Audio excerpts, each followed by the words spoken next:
Yo digo que en las redes sociales hay opinitis tóxica, Sí. todo el mundo se cree experto en todo el mundo quiere opinar, eh, el daño tan grande que algunos influencers o personas le han hecho a esto. Hola, muy buenos días. Estamos en un nuevo programa de Llegó la Hora con Teo Sánchez y como siempre con un super invitado, una super invitada en este caso y con un tema apasionante que es el periodismo en las redes sociales.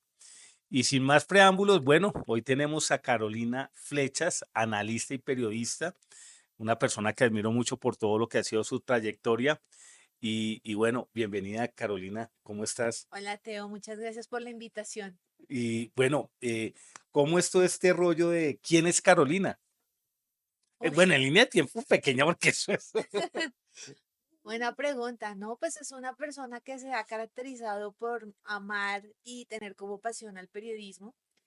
Eh, Siempre he estado pues en esa línea trabajando en medios nacionales e internacionales, que se me ha dado la oportunidad de poder conocer todas las vicisitudes que tiene este mundo, las noticias, los hechos, la actualidad, que hacen que pues Carolina sea una persona que realmente vive su carrera con muchísima pasión y que la han llevado también a dictar clases en universidades Otra de las sobre facetas, ¿no? periodismo, esa es otra faceta, y que pues ha impulsado a muchos de sus alumnos a la excelencia y que hoy están también trabajando en medios. Carolina, ahí siempre me salta una inquietud de cómo haces tú, porque hasta donde tengo entendido, tú no has dejado la docencia o sea, comienzas tu carrera periodística y paralelamente estás como docente. ¿Cómo es esa sinergia de poder administrar el tiempo, no? Porque eso es una gran responsabilidad, porque es que cuando hablamos del periodismo y cuando uno está también en algunas ocasiones en periodismo investigativo, eso es absorbente. Ahora, yo también soy docente y preparar clases con excelencia, que los estudiantes se conecten. Entonces, cuéntanos cómo ha sido eso, porque sé que esto puede ser ayuda para muchos de los que están en este momento viviendo eso y que no saben si con una o con la otra. Yo creo que ha sido como que la vida me ha regalado el espacio y el tiempo para hacer las dos cosas. Perfecto. Sobre todo que he contado con jefes buenos, maravillosos y con compañeros que me han apoyado dentro de mi vida periodística para hacer esto, porque saben que me gusta. Y pues he podido organizar tanto mis horarios en las universidades como en las empresas en las que he trabajado para poder desarrollar esto. La preparación de las clases, obviamente, los fines de semana me dedico a ello, calificando. Ahora que tenemos todo el tema de comunicación por el celular en WhatsApp, les digo a los chicos, miren, estén pendientes de esto, les acabo de subir este material. Entonces ha sido como una sincronía muy bonita en la cual, ante todo, la disciplina y la organización. Excelente. Entonces, para dar una introducción desde la docencia a lo que son el periodismo en el medio digital, ¿cuáles han sido tus mayores desafíos en la docencia, entendiendo que todos estos sistemas filosóficos e ideológicos que hoy están atacando a las juventudes, y que es algo complejo, ¿no? Ver todo esto del marxismo cultural, ver todo esto de los imaginarios ideológicos de género, de una total desinformación con respecto a todo lo que es el núcleo de la familia.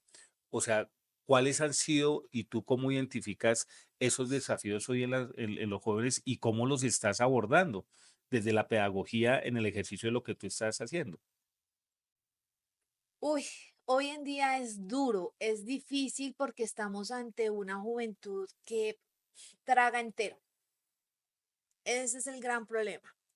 Se quedan con lo primero que ven en las redes sociales, se quedan con el titular Sí. y no miran más allá. Entonces, en mis clases lo que yo los hago es pensar, argumentar, opinen. Si ustedes van a opinar y van a argumentar, que sea bajo propiedad, no porque lo dijo Juanito y entonces lo que lo dijo Juanito o para donde va Juanito voy yo, Sí. porque definitivamente hay que aceptarlo y hay un gran problema con nuestros docentes y es lo tóxicos que pueden llegar a convertir al no tener la línea divisoria de la ética. Y eso es muy grave.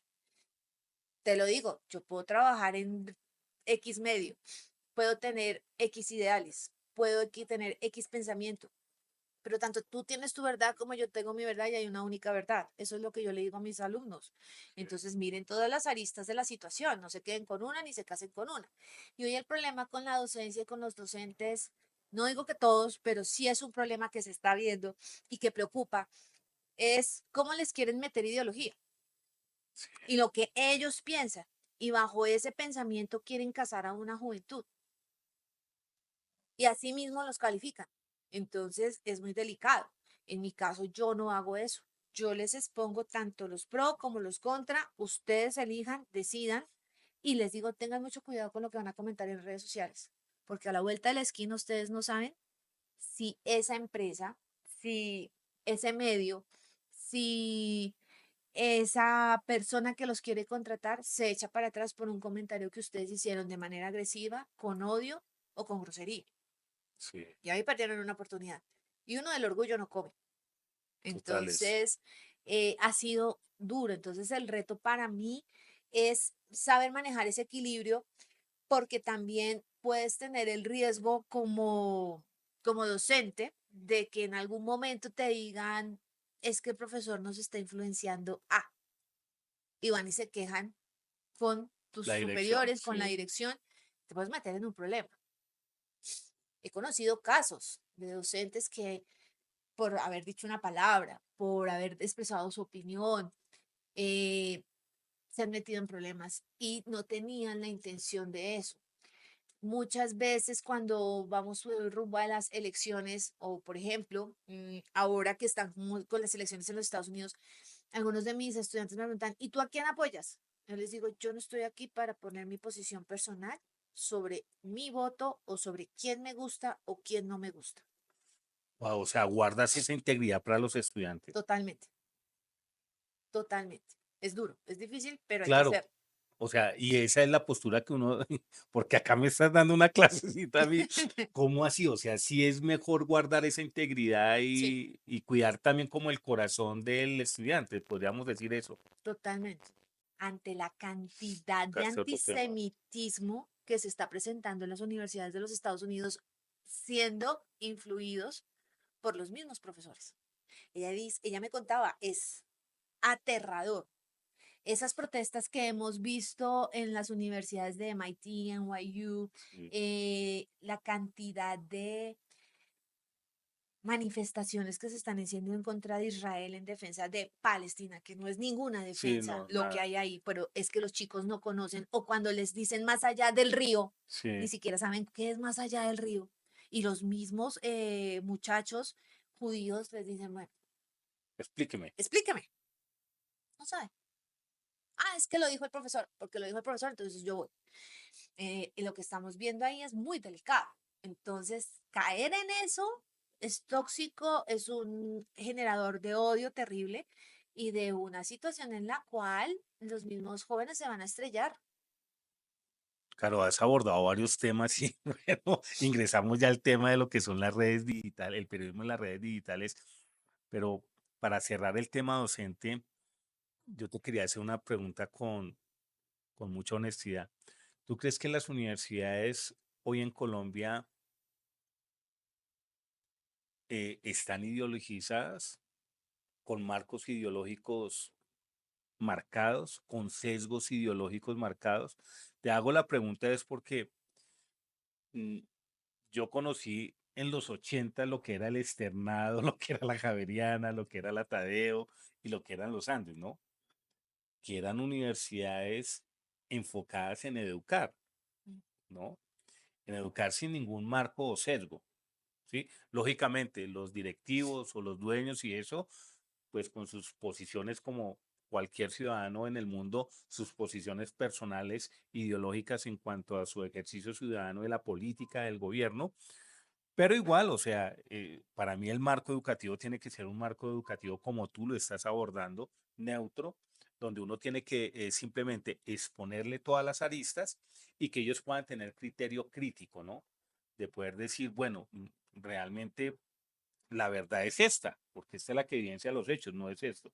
Entonces, ¿cómo ves las universidades hoy? Incluyendo que tú no metí la otra universidad, que también la puedo decir, Sí. sí, la Sergio Arboleda, que cuando escuché que salieron estudiantes de la Sergio Arboleda a manifestarse y a unirse a los de la pedagógica y toda esta cuestión, que eso nunca se había visto, ¿no? Que salieron los de la Sergio allá a devolver gases lacrimógenos y a tirar piedra y todo eso. Entonces, ¿tú cómo ves eso? Yo sinceramente lo que estoy viendo es que está empezando y esto lo Ah, estamos viendo desde el 2022. Sí está comenzando a verse, digamos que a evidenciarse ya, ¿no? sí, se está comenzando a evidenciar y es un fenómeno no solamente de Colombia, es un fenómeno de América Bien. Latina. Entonces, ahí hay una situación muy delicada porque el papel precisamente de las universidades tiene que ser el de educar, el de mostrar las distintas aristas y que los mismos jóvenes sean los que tomen sus decisiones, pero no influidos por otro, no manipulados por otro. Digamos que en cierta medida lo que ha pasado en la Sergio, yo lo que veo es que es un poco más, respetan la autonomía del docente y demás, pero sí también me sorprendió eso. eh, pero digamos que son pequeños nichos, no por ejemplo lo que vimos ayer en la Universidad del Atlántico, que entraron encapuchados, Sí, o por ejemplo lo que también se vivió en una de las universidades ayer en Medellín, igual. Eh, Obviamente hay universidades públicas en donde esto es constante. sí, que es normal desde Es hace normal, décadas, como la Universidad exacto, Nacional de Colombia. pero sí lo estoy comenzando a notar. Lo estoy comenzando a notar y pues es una corriente, es una tendencia que, como te digo, está muy presente en toda la región y si nos vamos a Europa, muchísimo más. Sí, está bien complejo. Entonces, en ese marco, ¿en qué momento tuviste que el periodismo se pasó a las redes sociales? Bueno, yo voy a contar mi experiencia. Cuando yo estaba en internet, en uno de los medios colombianos, haciendo mis prácticas, o sea, hace ya rato, eh, No, pero no tan rato, o sea que unos 15 años, sí, 20 años. 15 o 20 años, listo. eh, Hace unos 15, 20 años, nadie le apostaba a internet, empezando por Es ahí. más, sí. Nadie le apostaba. Nosotros cuando nos decían es que ustedes son el grupo de internet que va a subir las mismas noticias que se emiten en televisión para la página. Listo, perfecto. Y nos decían, ah, los bichos raros de internet. No puedo creerlo, Sí, sí. lo veían a uno como un bicho raro, como Los que no internet, ¿qué hacen es nada y no eso? trabajan, ¿no? Sí, no. Allá en redes sociales. Yo me acuerdo que era como que, pues sí, internet, o sea, que tocaba tener el blog, la página ahí y listo. Entonces comenzamos a ver el desarrollo en cuanto a la subida del contenido, de las fotos. Después vino el tema de video, cuando, boom, las redes sociales, Sí, 2007. Entonces, que Twitter, que Facebook, nadie creía en las redes sociales en ese momento. sí, Lo total veían es. como un high five, como un messenger, pero nadie se alcanzó a como a concientizar de la importancia de esto de las redes sociales hasta que se dieron cuenta los mismos medios que si tú no estás ahí, no estás, No no estás en eres, ningún lugar. no eres. Sí, Entonces, ahí sí fue cuando comenzaron a entender, ah, esto es un negocio. Y ahora sí todos queremos tener del ponqué, sí. todos Porque queremos participar del ponqué, monetiza. porque es que ahora sí nos va a generar platica. Entonces, ahí sí fue cuando realmente cogieron la conciencia de que era Internet y las redes sociales y que descubrieron que ustedes no son los únicos dueños de la información. Sí, Aquí el único dueño de la información es el ciudadano de a pie, que es el que usted le está diciendo cómo tiene que trabajar. ¿Qué es lo negativo de todo esto? La desinformación, tanto ruido. Yo digo que en las redes sociales hay opinitis tóxica. sí, Todo el mundo se cree experto en todo, todo el mundo quiere opinar. el daño tan grande que algunos influencers o personas le han hecho a esto. Más allá, el mirar que el tema de la irrupción del streaming, del en vivo, lo que estamos Sí, haciendo aquí hoy, eso en el 2007 nunca lo imaginamos. Fue 2010, 2011 con la primavera árabe en Egipto cuando, y cuando estalló esto en Túnez, que estos jóvenes, estos muchachos comenzaron a convocar a las protestas y desde la plaza en Egipto, en el Cairo, se veía cómo querían a Hosni Mubarak derrotarlo como fuera este sí. dictador y cómo se transmitían en vivo por Facebook y en YouTube estas protestas, que eso fue lo que también irrumpió muchísimo y transformó el concepto de las redes sociales y de los mismos medios. Sí. Hoy en día, con tanta aplicación, con tanta red social, tú no sabes dónde estar. Y más que eso, y la preocupación para nosotros como medios es, ante las redes sociales, el algoritmo. Nuestro mayor enemigo es el algoritmo. Cuéntanos cómo es eso, porque, o sea, mucha gente que está conectada no entiende, y casualmente acá abro un paréntesis, ayer estaba con un amigo que da charlas de IA a nivel de todo lo que son redes sociales y cómo son cómo funcionan todas estas cuestiones de los algoritmos, y yo quedé asombrado de cómo es o sea, eso en malas manos es perverso. Es Cómo es todo eso? peligrosísimo. Cuéntanos cómo es todo eso. A ver, el algoritmo es, empezando, a mí me gustaría descubrir quién es el que está detrás del algoritmo, porque es el que nos está diciendo qué tipo de información consumir. Si a ti, por ejemplo, te gustan los deportes, entonces el algoritmo, tanto en TikTok, Instagram, Facebook, en los X. correos, en X, te va a decir, ah, bueno, te gustan los deportes, te gusta el Real Madrid, te gusta el Barcelona, te voy a mandar todo lo que tú quieres sobre eso. Te voy a contar nada más una experiencia personal. Hace un mes a mí se me murió mi perro. Sí. Yo subí en Instagram y en TikTok el luto que yo estaba viendo por mi perro, pues porque él tenía muchas personas que lo querían y demás. Cuando de repente en TikTok me comienzan a aparecer todas las personas que se le han muerto un perro. Wow. El cómo atravesar el duelo cuando se te muere una mascota, cómo lidiar con la tristeza por la ausencia de tu mascota, qué te dicen las mascotas cuando atraviesan el arco iris, todas esas cosas que Sí, uno queda, sí, wow. uno O queda sea, aterrado. solamente porque hice una publicación de que se me murió mi perrito, me comenzaron a aparecer todas estas cosas. Y así es con todo. En el día que hubo la crisis de los aviones por aquí en Colombia por el tema del combustible, Sí, que fue hace un par de inmediatamente el días. algoritmo te dice tiquetes baratos y te los muestra y te va mostrando publicidad de ese tema. Sí. Entonces, hoy lo más peligroso es el algoritmo porque es lo que más nos ha afectado a nosotros los medios en cuanto a visitas, en cuanto a tráfico, en cuanto al manejo mismo de las redes sociales. Sí. Y pues nosotros dependemos ya de esa monetización. ¿Para qué? Para que nos paguen los sueldos, para que el medio se sostenga. El tema de la Wow. suscripción. eh, Disculpa, te interrumpo ahí porque es que no quiero que lo abordes así como tan superficialmente, porque en esto del periodismo yo quería, era como en esa línea de tiempo, eh, y llegar a este punto, ¿no? ¿Cómo fue esa transición? Porque es que lógico, se deja de vender en los carullas, ¿no? En los sí. éxitos donde estaban los puestos de revista. O sea, en qué momento hubo esa transición de que financieramente las revistas o los medios iban a comenzar a depender 100% digital? O bueno, digamos un 80 o un 90% digital y apenas un 10 o un 20% de lo que normalmente era impreso y de lo que venía de tradición de 80 90 años acá en Colombia. Precisamente cuando se dan cuenta de que, ah, esto es un negocio. Que fue hace más o Eh, menos que unos 7 años. no más, hace unos 15 años ya, desde el 2010 Ah, prácticamente. listo. 2010. Perfecto. 2010 14 años. se comienzan a dar cuenta de que esto definitivamente es un negocio porque comienzan a desarrollarse todas estas profesiones de community manager, content manager, Sí. marketing digital, que para ese momento uno dice, ¿y eso cómo se come? Sí, sí, ¿Y sí, eso sí. qué es? Y en ese momento ser un community manager era, mejor dicho, el boom. Sí. Hoy un community manager es una persona que tú puedes contratar a un practicante para que sea un community manager. O sea, Sí, hasta ese nivel hemos bajado.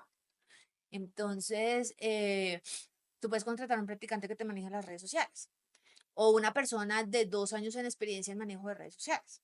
Entonces, el tema del pago en los medios, el primero que inició con esa apuesta por el pago por sus contenidos fue precisamente New York Times. Y New York wow, Times lo hizo en el 2009. No le funcionó, le fue mal, porque era sí, con tarjeta de crédito. listo.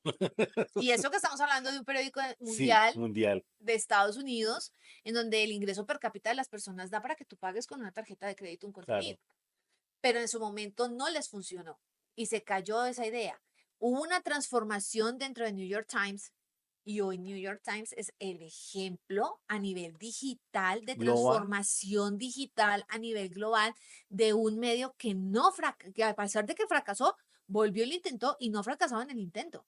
Y ahí wow. está y se mantiene. Y ahora tú para ver los reportajes especiales, el contenido multimedia, todo lo que ellos producen, tienes que pagar por ese contenido. Y que antes no se pagaba, todo era gratuito, ¿no? Exacto. Además que toda la pauta publicitaria que estaba en televisión y en radio se trasladó precisamente a el mundo digital.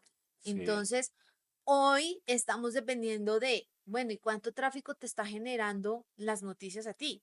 ¿Cuánto público? ¿Cuántas visitas? ¿Cuántos usuarios? No, es sí. que necesitamos suscriptores. Entonces ahora te ponen un muro de pago y te dan un límite de lectura de las noticias, 5, 3 artículos y después suscríbase o pague. Sí, sí, sí. Porque ahí es donde ellos se comenzaron a dar cuenta de que, o sea, si la pauta se está yendo para el digital, si tenemos que depender de las redes sociales, si tenemos que depender de una pauta comercial y de un contenido que nos comience a generar Wow, dinero para sostener el medio, para sí, pagarle a los periodistas, pues lo tenemos que hacer. Sí sí, o sí lo tenemos que hacer. O sea, el que hoy diga, no, es que la información es libre, es gratuita, que obviamente ese es el ideal, ¿no es cierto? sí. Pero es que así no come un medio. Así no le puedes pagar a tus trabajadores.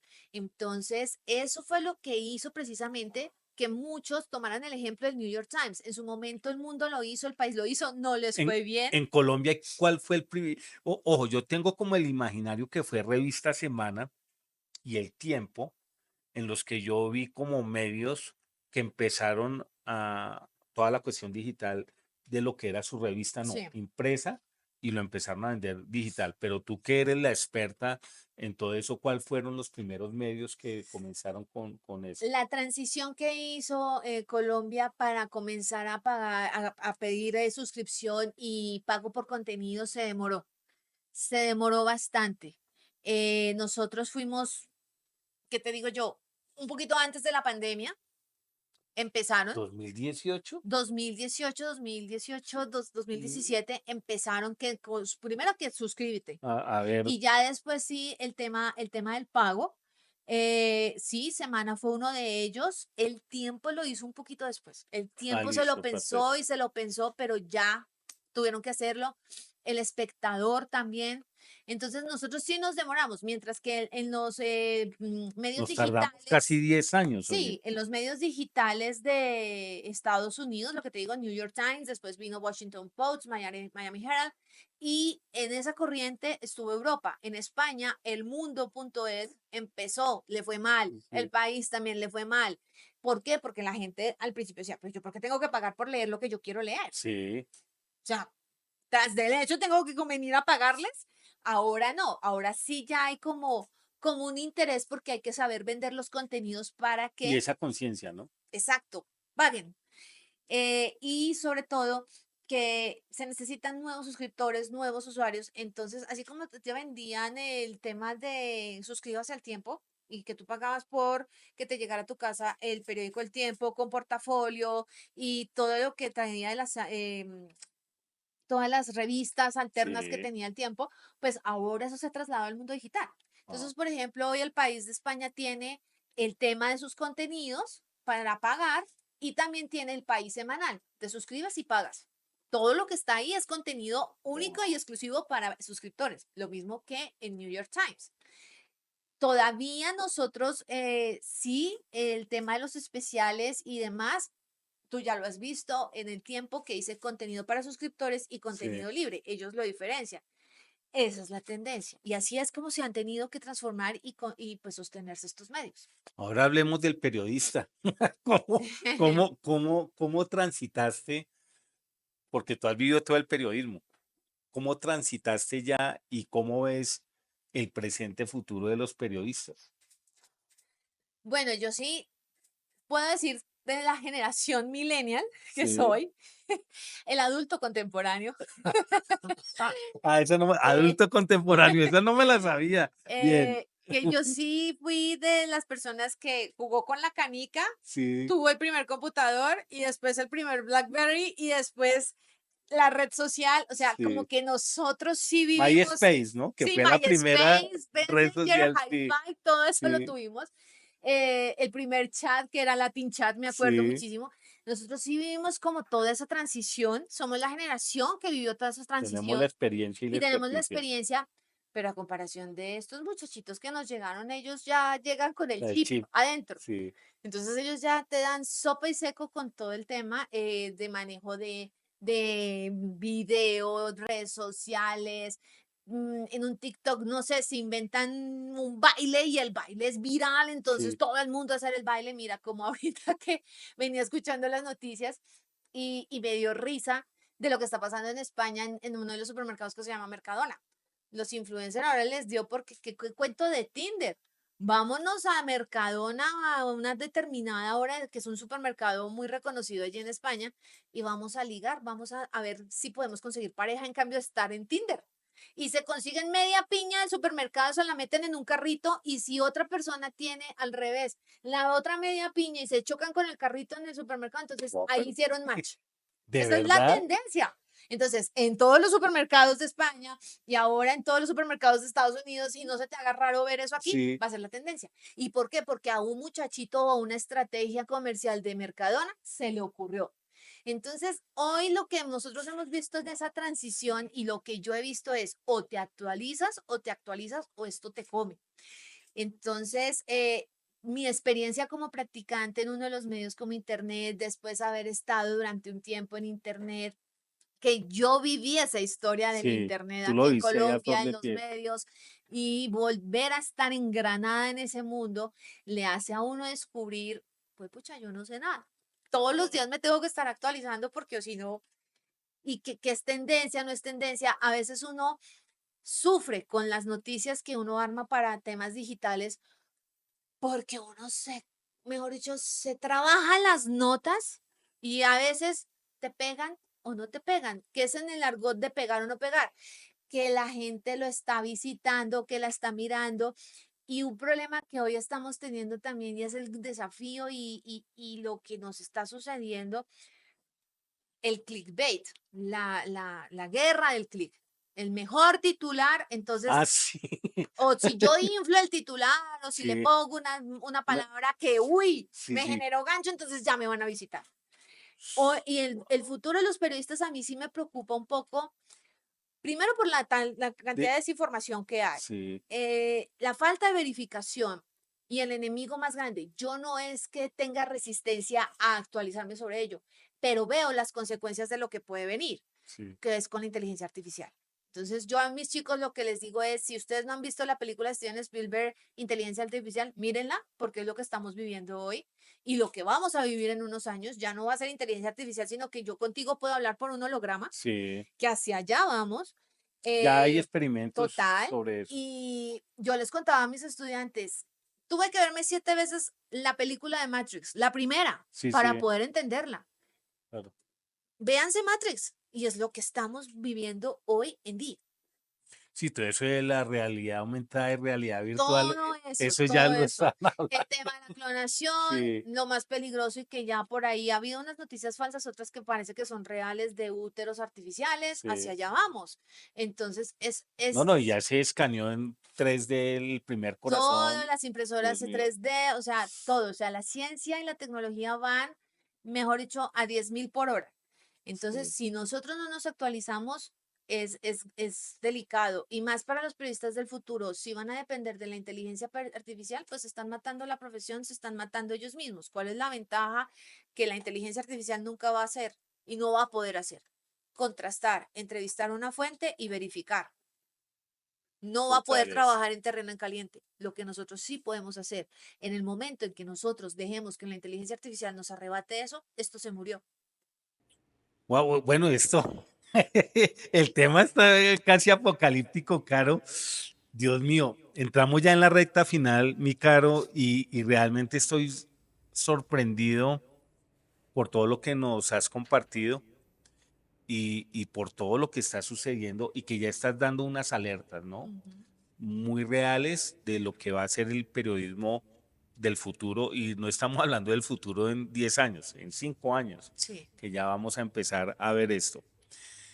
Consejos y sugerencias con respecto a los fake news, porque los fake news, o sea, para mí ha sido sorpresa que hay ya medios creados específicamente para fake news, ¿no? Que uno iba a pensar, oiga, yo soy un medio que solamente genero noticias falsas. O sea, ¿en qué momento yo digo ocurrió esto?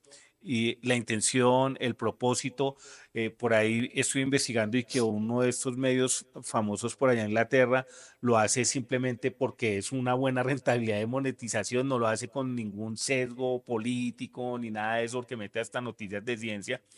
¿Tú cómo ves todo eso? ¿Y qué consejos les puedes dar a las personas para que se cuiden de los fake news? Todo parte de la educación, o sea, educar y desde el colegio, o sea, yo sí apoyo el hecho de que haya colegios que ya estén prohibiendo el uso de los celulares en los colegios. Yo apoyo eso totalmente porque en definitiva los estudiantes de los colegios son como esponjas. Entonces, Sí, este cerebro, lo que tú le metas aquí va a ser lo que va a proyectar en un futuro. Entonces, si mañana me dicen, es que hubo una bomba en Bagdad y entonces mató a cantidad de personas, y que cuál bomba, y ya no ha habido nada. Y te comes el cuento sí. Y lo cuentas. y lo cuentas, que es lo peor de todo. Sí, Hoy en día yo creo que estamos ante una juventud que definitivamente hay que educarla muy bien. Yo excelente. apoyo el tema de no dejen los celulares en los colegios, tampoco cuando estén comiendo, porque se están perdiendo muchas cosas que nosotros en nuestra niñez vivimos Claro. y que es importante que ellos vivan poco a poco esos procesos, porque si tú te has dado cuenta ahora es la fiebre de la inmediatez Sí, y la vida se así nos es. está pasando en un pispás. Sí, Entonces, ante las fake news, la educación ante todo, no comer entero, verifiquen, verifiquen y verificar, porque es que esa es la única manera en la que nosotros podemos combatir eso. Sobre todo que hay un documental en Netflix que se dice lo que hay detrás de las redes sociales, que es buenísimo. sí. Y ahí te está mostrando la cantidad de bots, la cantidad de inteligencia artificial, la cantidad de personas de ver a un muchachito detrás de un computador con una cantidad de celulares y Sí. le pagan y empieza. ¿Tú sabes cómo identificar un bot? No, yo no, no, esta es la hora que Si, no si sé. tú pones un comentario hoy, ¿cómo identificamos un bot? Que No, te no, no responda o que sé. te conteste. Muy sencillo. Tú vas a encontrar que en ese perfil se creó en mayo de 2024. ¿Cuántos seguidores tiene? 30.000. Publicaciones, 3. Eso es un bot. Pero Ay, además, en el perfil, María Pérez 123 guión arroba 123. Eso es un bot. o sea, ya hay unos lineamientos para poder identificar eso. Son Wow. bots. Y los bots son los generadores de odio, de toda esta ideología de odio. A los bots, las personas que crean esto, les pagan por hacer eso.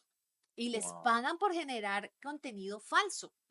Sí, Entonces, hoy pueden inventarse que ya llegó la Tercera Guerra Mundial. Imagínate en el momento en que eso sucede. Lo más peligroso, que haya una ciberguerra. sí, Y ya lo hemos visto, que han intentado hacer apagones, sí. han intentado hacer bloqueos. El hecho, por ejemplo, de que cada rato se esté cayendo WhatsApp, Facebook, Instagram, ¿eso qué significa? Sí, están, y lo Ahí están están, escondiendo, ¿no? ahí están. Entonces hay que tener mucho cuidado con las noticias falsas, verificar, educarse y tener criterio. Totales. Y sobre todo, los papás que están ahora con estos niños, con estos jóvenes que serán las próximas generaciones, advertirles de los peligros, sobre todo porque a mí lo que más me asusta y lo que a mí más me duele es ver noticias de niños desaparecidos, niños muertos o el tema de la pedofilia. Sí. Eso es un tema y la pornografía infantil que es peligrosísimo en las redes. Entonces hay que tener mucho cuidado. Ahí tocaste otro tema, pero ese será para un próximo programa. Carol, muchas gracias por haber aceptado esta invitación. Gracias por este tiempo que nos has compartido y ilustrado, ¿no? De todo lo No, que son el periodismo de las redes sociales. Experta, vivió la transición. Entonces, gracias, mi Caro. no a ustedes por la invitación y cuando quieran, Sí, volvemos a hablar. perfecto. Bueno, a todos los que se conectaron, por favor, déjenos sus comentarios. Gracias por estar ahí y nos vemos en un nuevo programa de Llegó la Hora con Teo Sánchez. Bye. Chao.